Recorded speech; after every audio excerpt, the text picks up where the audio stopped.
Mobile shop అండి. మనకి దగ్గర దగ్గర ఓ 50 మొబైల్ షాప్ ఉన్నాయి అందరిది.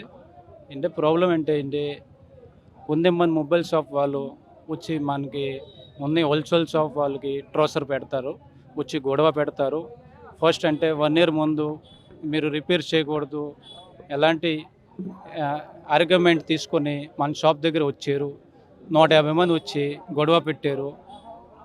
అక్కడ షాప్లో అందరూ కూర్చొని కరోడకి కొట్టారు. ఆ వీడియో కూడా నేను సార్కి సబ్మిట్ చేసాం. పోలీస్ స్టేషన్ కూడా 1 ఇయర్ ముందు కంప్లైంట్ ఇచ్చాం.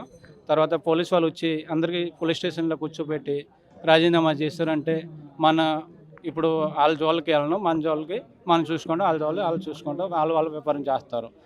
సరే రాజీనామా ఇచ్చి సంతకం పెట్టి అందరూ పని ఇప్పుడు 2 నెలల నుంచి మళ్ళీ రిపీట్ ప్రాబ్లం. మీరు రిపేర్ చేయకూడదు, మళ్ళీ షాప్లో వచ్చి స్టిక్కర్ అంటించడం, ఏదైనా రిపేర్ చేసి ఉంటే 10,000 కట్టండి, తర్వాత షాప్ ఓపెన్ చేయండి, ఎలాంటి డిమాండ్లు. లేకపోతే మాకు వర్కర్స్కి కొట్టడం, షాప్లో వచ్చి గొడవ పెట్టడం, లేకపోతే షాపులో వచ్చి 4 షాప్ గుమ్మ ఎదురుగా కూర్చొని కస్టమర్కి లోపల రావడం ఇవ్వడం, లోపల ఏం లేదు వెళ్ళిపోండి, ఎలాంటి చాలా రచ్ గొడవలు. మనం అంటే వ్యాపారం చేసేవాళ్ళు సార్, మనకు గొడవ పెట్టేవాళ్ళు మనం అసలు తట్టుకోలేము సార్.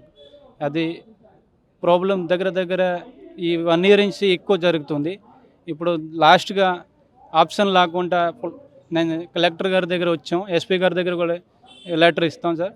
మీరు అందరూ సాయం చేయండి సార్, మనం వ్యాపారం చేయలేం. ఇప్పుడు చాలా ట్రోసర్ ఓవర్గా పెడుతున్నారు అందరూ.